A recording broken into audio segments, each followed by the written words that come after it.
I am the creator of this simulation, the father of sorts to this woman and her entire existence in her fabricated world. She was once living amongst us, proceeding in life, following the steps that we too have taken. Her pathways in life led her to partake in political wars that were fought for dubious causes and morals. Although soldiers have the risk of death, people trust in themselves to make it through the battlefields.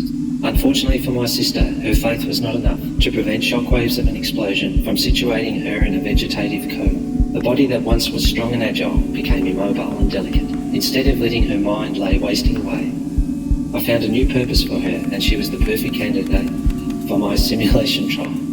With no desire to live anymore, her healthy mind was trapped in her broken and paralysed body.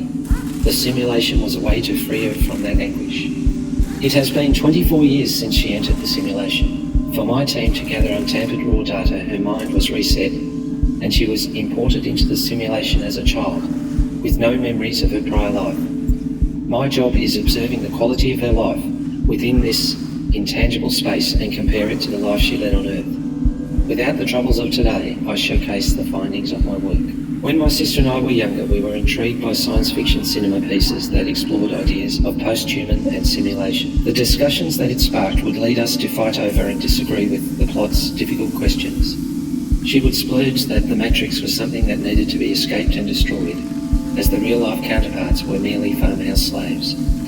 I could never understand this reasoning, because humans are so narrow-sighted that they only take notice of their close surroundings.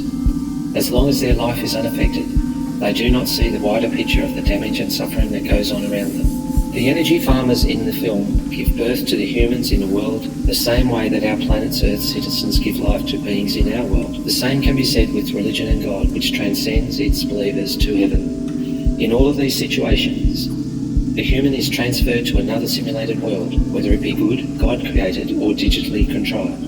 The key difference between the Matrix and heaven is that the Matrix is seen as evil and heaven as pure. The trend is that people follow pathways to a better world. This is how I see my simulation. I have transmitted my sister from a melancholy existence to a fruitful existence. The greatest criticism that I frequently receive against my work is that the artificial humans within my simulation are not human enough for a real human to live amongst or to take seriously enough to develop an emotional connection with. The AI-powered life forms in my simulation are not merely replicant androids from such films as Blade Runner. In that film, the replicants were mistreated and undervalued by organic life forms because they were artificially programmed. Humans tend to look outward at others with a judging eye and then neglect to look inwards at themselves. The key difference is that our reactions are driven by chemicals in our brains, and theirs is fueled by code. With AI learning capabilities and our growth defined by knowledge and education, we all have the ability to grow.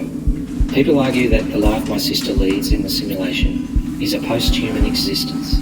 I would have to agree that she is post-human, as the real-world version of her doesn't exist anymore, and the new version of her is defined by all of her simulated experiences. I strongly argue that this new leap in humankind and life in a simulation is just as valuable as organic human life. I believe this is to be true because the AI occupants of my simulation behave, think and emote identically to organic human life forms.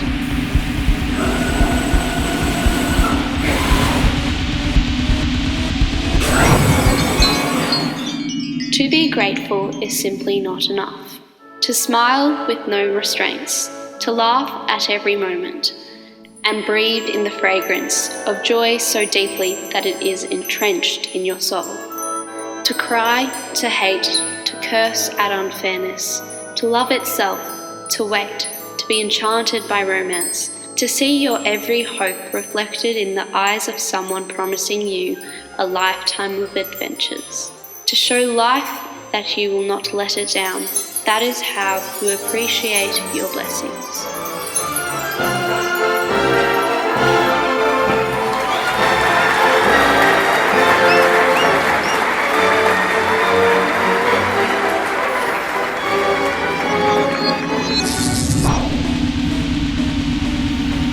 If the life that I have provided my sister is not a human life, then would it matter if her world was shut down?